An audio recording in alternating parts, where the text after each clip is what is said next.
Thomas the Tank Engine was working at Brendam Docks with Salty. He was sent to work there because his branch line was being cleared away by a storm.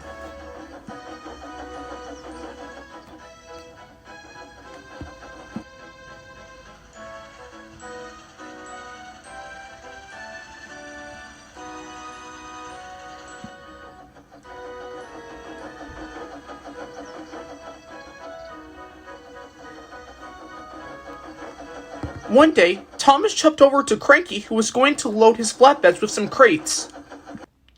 "Cranky, what's it like being so tall?" asked Thomas. "It's magnificent," said Cranky. "I can see almost the whole ocean." "All of it?" asked Thomas. "Not all of it," said Bulstrode. "I sailed to all different places." "That's so cool. I wish I could go into the ocean and see what it's like," said Thomas. "Why don't you just stay on land and be a silly little bug?" Ha ha ha ha, Cranky chuckled. He and Bulstrode laughed, and Thomas was cross. For the rest of the day, Thomas worked hard. However, he kept thinking about the ocean. He thought it would be splendid. At Tin of Sheds, Thomas dreamed about him being on a boat.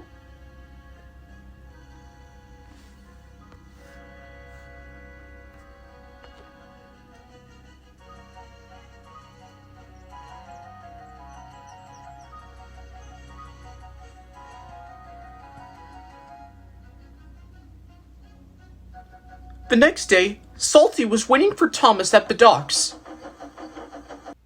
"What's going on, me hearty?" asked Salty. "I was thinking about being a boat and seeing the ocean," said Thomas. "I'm sure you'll be good just the way you are, Thomas." Thomas wasn't so sure, but he wanted to be useful. The two engines cleared the docks so that Bill and Ben had enough room for a load of china clay.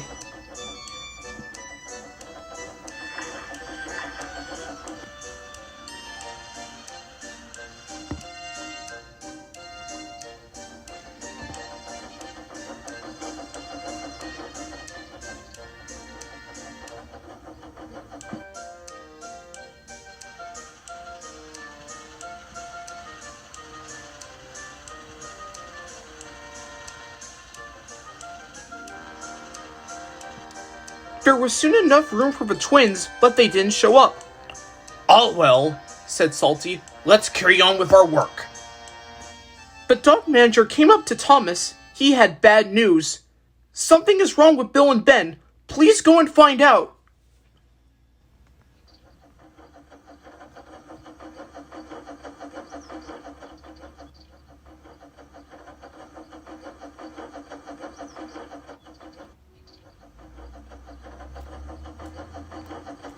Thomas found Bill and Ben outside the Shodor China clay mines. "What happened?" asked Thomas. "The car slipped on their brakes and we can't go any further," said Ben. "Do you think you can pull the twins and their train, Thomas?" "I'll try."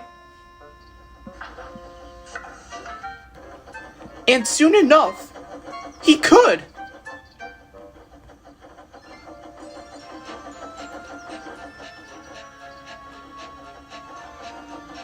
They arrived at the docks just in time for the clay to be loaded into the barge.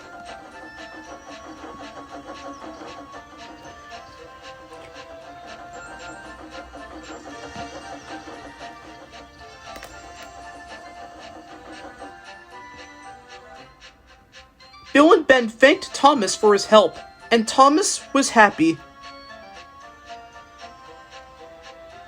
"You know, Salty," he said, "I think I'm useful just when I'm an engine." "You sure are, me hearty,"